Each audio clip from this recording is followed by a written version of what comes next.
Le Monte d'Oro ne lèvera pas les amarres aujourd'hui, comme tous les bateaux de la SNCM et de la Méridionale encore à quai à Marseille. Les salariés ont reconduit la grève alors que se tiennent à Paris cette semaine 2 réunions portant notamment sur le décret concernant les conditions de la concurrence avec Corsica Ferries. Frédéric Cuvillier et le gouvernement ont tenté de faire croire qu'il allait y avoir des discussions sur l'ensemble des problèmes objets du préavis de grève, le lancement du plan, l'actionnariat dans les jours qui venaient.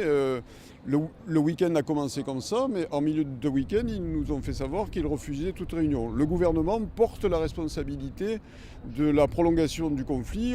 Les grévistes demandent la mise en place du plan industriel pour la SNCM, comprenant notamment la suppression de 500 postes et le renouvellement de la flotte pour des navires plus performants, conditions nécessaires à la viabilité de l'entreprise. Mais pour l'instant, s'impatientent les salariés, rien n'a été mis en place ni par les actionnaires, ni par l'État.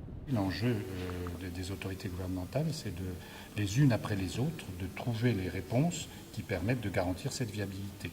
Et pour cela, je le rappelle, les 30 millions d'euros qui ont été dégagés dans une période budgétaire qui est pourtant très difficile sont destinés précisément à donner le temps, plusieurs mois, pour permettre d'aller au bout de ces discussions.